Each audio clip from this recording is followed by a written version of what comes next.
Hello, I'm Serge from Skycomp Solutions, and today I'd like to talk to you a little bit about Microsoft Teams.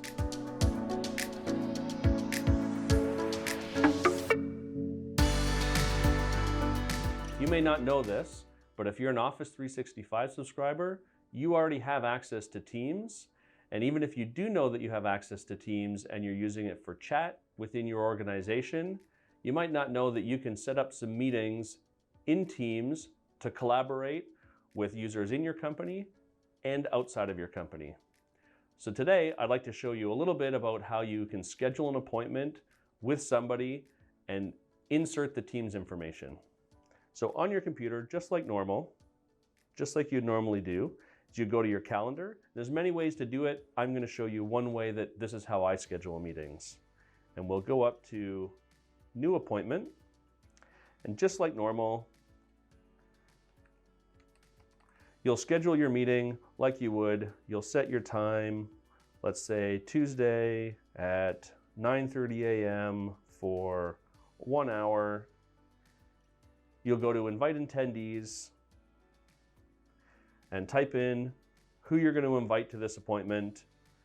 Location, I've been putting in virtual, but you don't need to fill this out because obviously you're staying at your own computer. Now here's the key piece. Right in your toolbar here, you have a button called Teams Meeting. If you click this button, that fills in all the Teams information.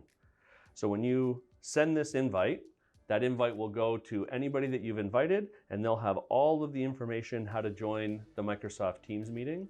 You're able to do this with people, again, inside your organization and outside of your organization, and they'll be able to join your Teams meeting.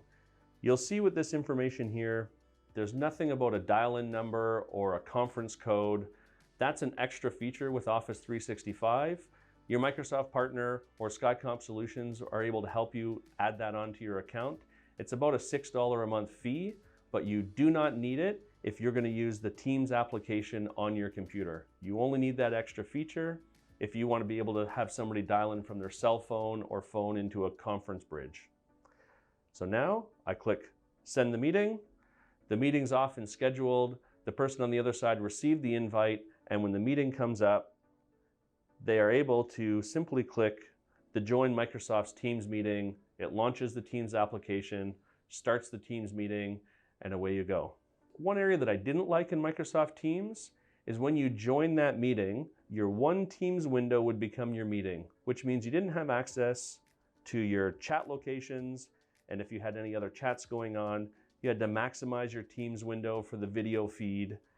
They've changed that feature, and I want to show you how to turn that on. I much prefer this interface now, and it makes Teams much more useful for me for meetings.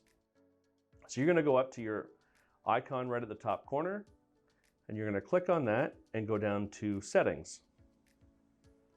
And in these settings, you should have an option, Turn on New Meeting Experience. What that means is new meetings and calls will open in a separate window.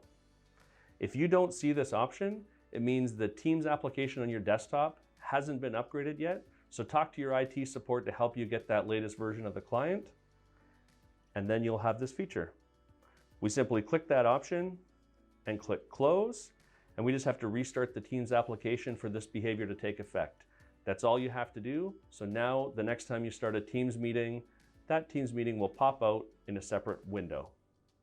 We've been using Microsoft Teams at Skycomp Solutions for a few months now.